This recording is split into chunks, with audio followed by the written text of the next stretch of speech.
An old soldier in a rusted wheelchair was turned away from the front doors of a museum built to honor men like him, dismissed like a nobody in front of dozens of silent onlookers. Moments later, a black SUV pulled up. A 4-star general stepped out, and everything changed. But what happened next will shock even those who thought they'd seen everything. But first, let's go back to the beginning. The sun climbed slowly over Franklin, casting long, respectful shadows across the town square. The kind of light that made polished brass glint and old flags ripple with dignity. From the bakery to the courthouse, windows bore the faces of young soldiers in sepia tones, sons and daughters who'd left home in boots and never returned in anything but folded flags. Veterans Day in Franklin wasn't a show. It was personal. John Keller felt the chill in his bones as he wheeled himself up the slight incline toward the museum. His fingers, curled slightly from arthritis, clutched the photograph tightly. It was creased and spotted with time, but the faces remained. 14 men, greasy, exhausted, laughing inside a tank somewhere outside Fallujah. Only 2 of them made it home. And only John was still alive to remember. He'd oiled his chair's wheels the night before, polished his old service pins until they caught light like new metals. The uniform jacket didn't quite fit his thinner frame, and his once starched collar drooped a little at the edges, but he had made sure it was clean, crisp, honorable. This was not for vanity. It was a vow. The street outside the museum buzzed. Children, wide-eyed and restless, clutched their flags while teachers herded them into lines. A group of teenage volunteers handed out programs, occasionally sneaking glances at their phones. And in the center of it all stood the museum, its white stone facade draped with bunting, its brass eagle above the doorway polished to a mirror. As John approached the main entrance, he felt his breath catch, not from exertion, but from memory. The kind that hits like the sharp scent of diesel or the distant ring of a mortar casing. But then, movement ahead. A young man in a navy suit stepped forward with the stiffness of someone proud of his clipboard. Landon Pierce. Every inch of him said protocol over people. "Sir," he began, tone clipped, rehearsed. "This entrance is for registered guests only." John blinked, not comprehending at first. "I was invited last year," he said, voice gravelly but steady. "And the year before that." Pierce didn't budge. "Our guest list is electronic now. Only names on the list may use this door." The words felt sharp, efficient, dismissive. John gestured toward the sign above the door, Franklin Veterans Memorial Museum. "I helped build the generator that powered the base you're standing on," he muttered. "I didn't ask to be listed." Pierce offered a tight smile. "You're welcome to use the public entrance around back, sir." It wasn't the words that hurt. It was the precision. Around back, as if he were an afterthought. As if the front door had a memory too short to recognize the smell of gun oil and fear that still clung to John's jacket. He turned his chair slowly, each movement deliberate. Not defeated, but bruised. Around him, the flags still flapped, the children still giggled, the music still played. But the war had followed him here anyway. The hush that followed wasn't silence. It was complicity, a collective recoil dressed in awkward shuffles and averted eyes. No one stepped forward. No one raised their voice. The festive hum that had filled the square just moments earlier now thinned into something colder, thinner, guilt-ridden.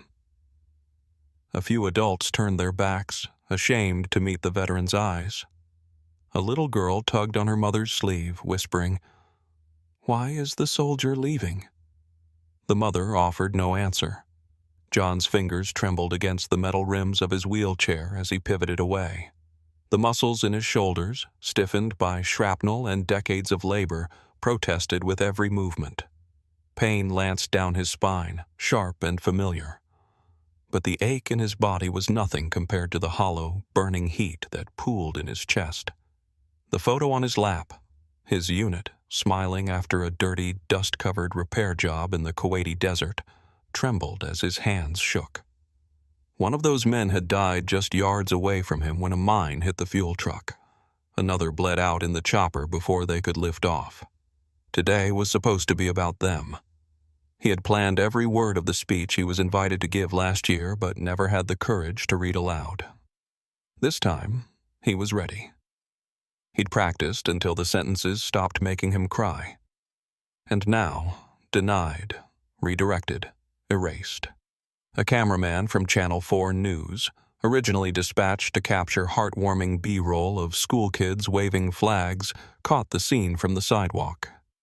Through his lens, he saw the slow retreat of an old man in a wrinkled uniform, his back hunched but his grip tight.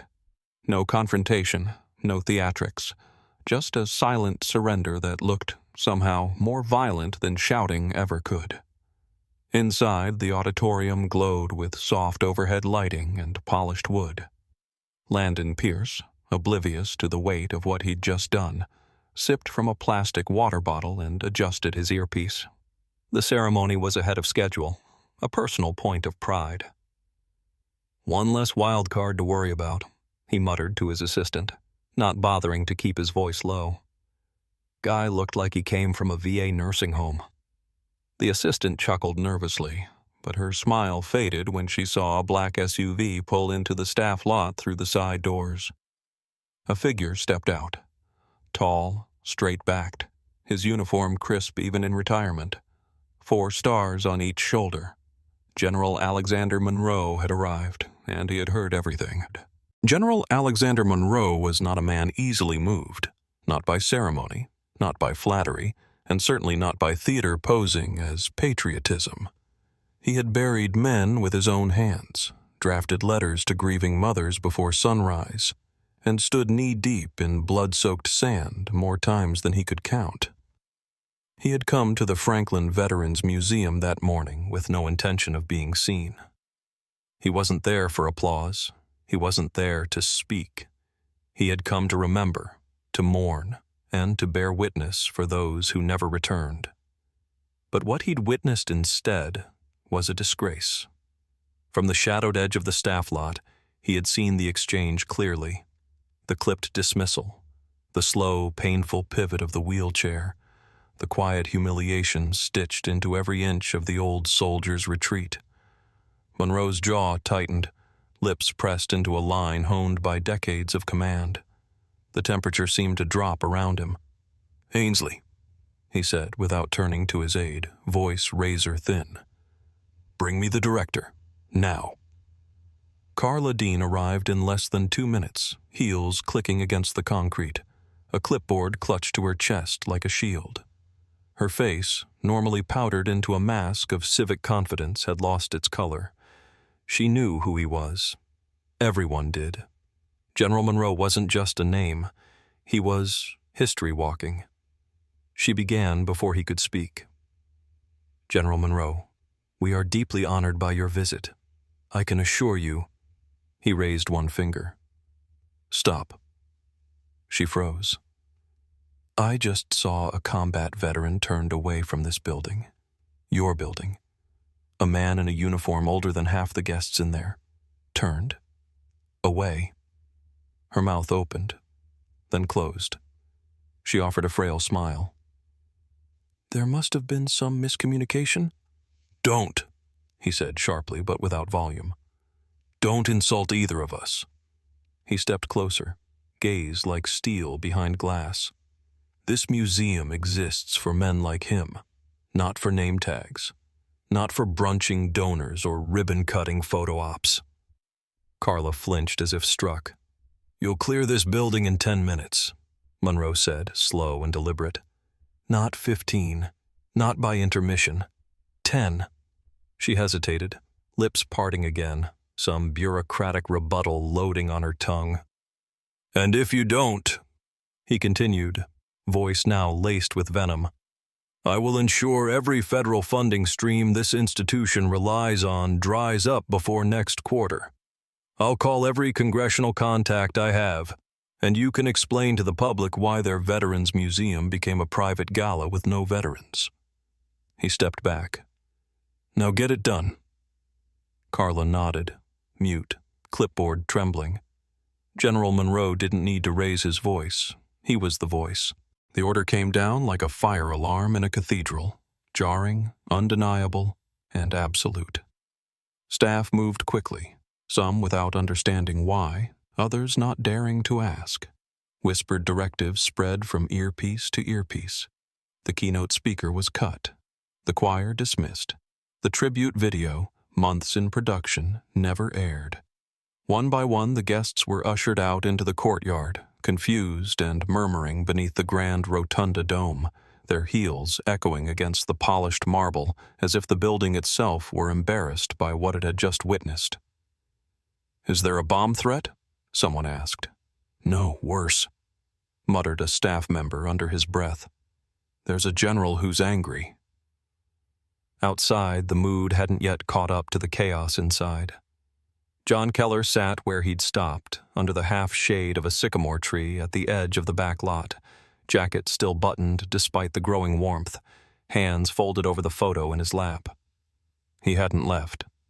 Not because he was protesting, he was simply tired. Bone-tired. Too old to be angry, too proud to beg. He didn't notice the cameras setting up near the museum's front steps. He didn't hear the crowd being emptied. What he heard was the wind rustling through the flags and the dull hum of traffic just beyond the barricades. It felt like every other Veterans Day, quiet and a little too late. "Sir?" A young voice cut through the air. He looked up. A woman in her 20s, dressed in a museum staff blazer, stood with a nervous professionalism. "Are you John Keller?"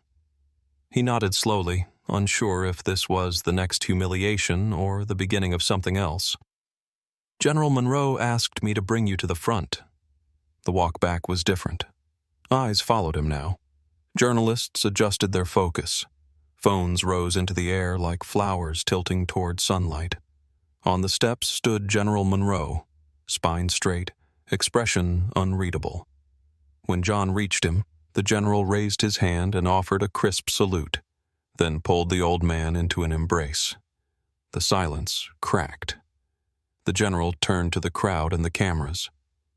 "Today isn't about titles. It isn't about medals or podiums," Monroe said, voice ringing with restrained fury and reverence. "It's about the men like John Keller, who served quietly, sacrificed everything, and were told to enter through the back door."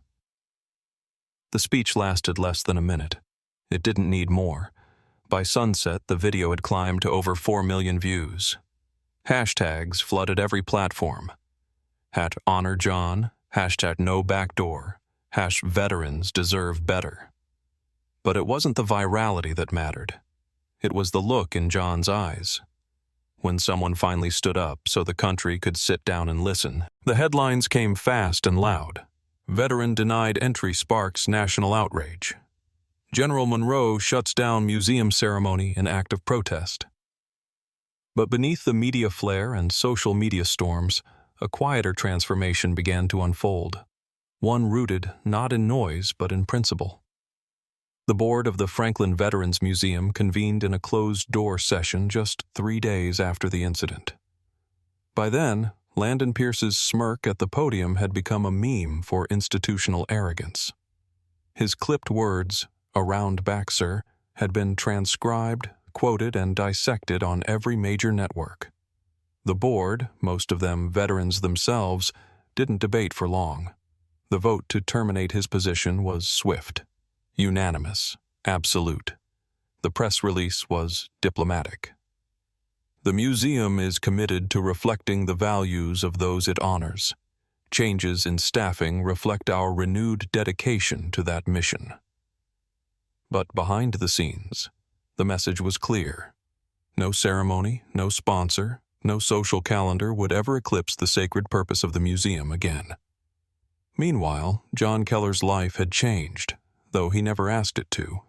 Interview requests poured in. 3 National Veterans Foundations extended formal invitations for him to speak. Two offered to fly him first class and put him up in presidential suites. He politely declined them all. On a quiet Wednesday morning, he called General Monroe from the landline in his kitchen, cord wrapped around his fingers like a lifeline. "I'm not a hero," he said, voice thick with rust and modesty. "I didn't do anything. I just showed up."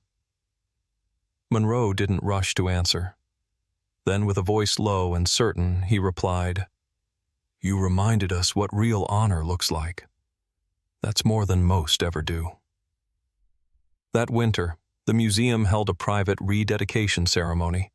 No press, no banners, no speeches.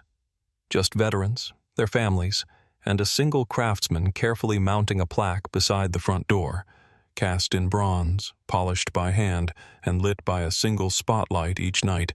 The inscription read, "Every door opens for those who served, in honor of John Keller." Visitors still stopped to read it.